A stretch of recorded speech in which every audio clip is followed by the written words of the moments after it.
Hello, my name is Leslie Grigsby. I'm the Senior Curator of Ceramics and Glass at Winterthur Museum, Garden and Library, which is located not far from Wilmington, Delaware. Recently, some of my friends and I have been talking about different sorts of things we might want to do at home, say on a date night. That evening might include a nice meal where we would be setting the table and putting out our plates and knives and forks and glasses and all. But we would, of course, also want to be adding napkins.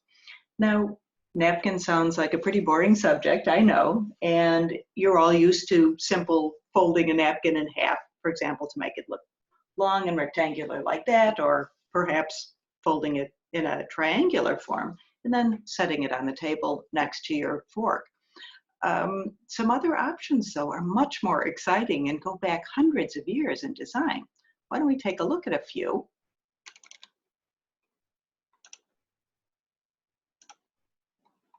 So a couple of years ago, I did an exhibition at Winterthur that was called Dining by Design, Nature Displayed on the Dinner Table. And for it, some of my colleagues helped me to create a wall of napkins. Here we can see several different folded cloth examples, butterflies, flowers, birds, and the like. And when you look at them at first, they may make you think a little bit about the Japanese art of paper folding, which sometimes is referred to as origami. Here we can see a close-up version, this is in a painting that I like, showing a piece of paper that's been folded in the form of a flying bird. Actually, though, I've not been able to find a direct connection between the Japanese paper folding and at least early napkin folding in Europe. One of the earliest books that I know of that talks about napkin folding is a book on 3 treatises by Matthias Geiger. It was published in Padua in Italy in the 1620s. And this book is divided into 3 sections, and it talks about napkin folding, it talks about how to set the table, and also discusses different things about cooking and how to carve meats. In the beginning of the napkin folding section, we're given some convenient instructions. And here you can see a pair of hands doing very elaborate little pleats. All of this was squeezing the napkin together and running your fingers along those folds to try and make them crisp.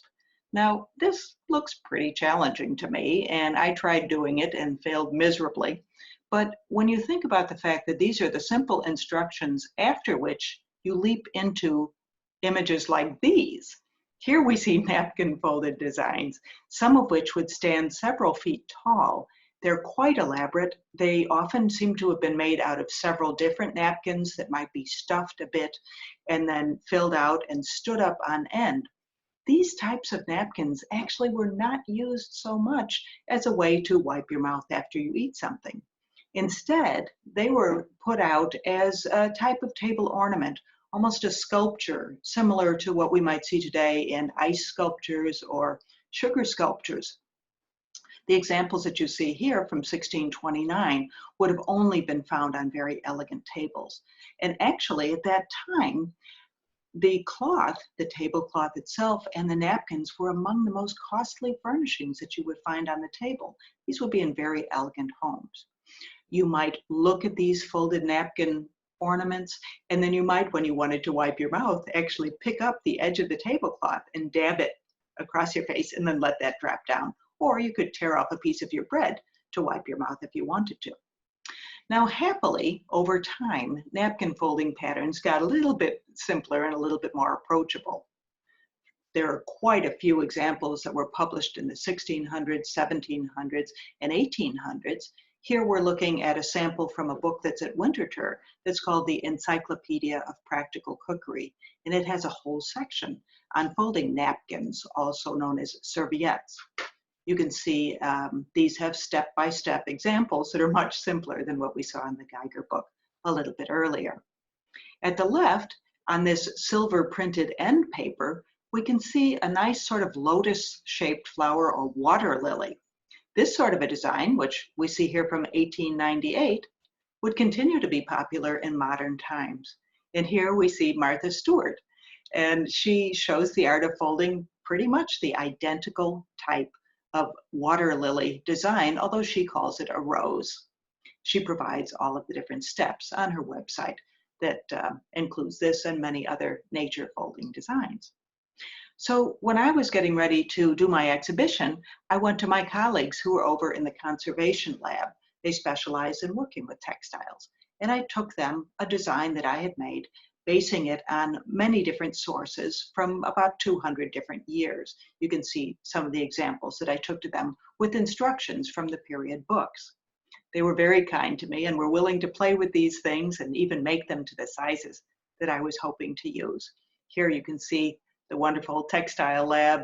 Laura Mina is up at the top explaining the difficulties of creating a turkey, and her colleagues are shown at the lower part of the screen, where they have a board where they mounted those napkins we were going to be putting on the wall in the gallery. They then carried them over to the gallery for me and took quite a bit of time getting it ready. Laura definitely bonded with the turkey, as you can see at the lower right, while she's doing a fan dance. But this was a wonderful experience for me, and it has made me continue to be fascinated with all of the possibilities that we can do if we're using napkins.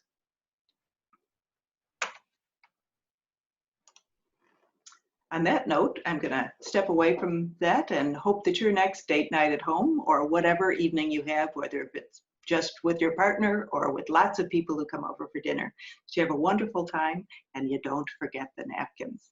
Thank you. Goodbye.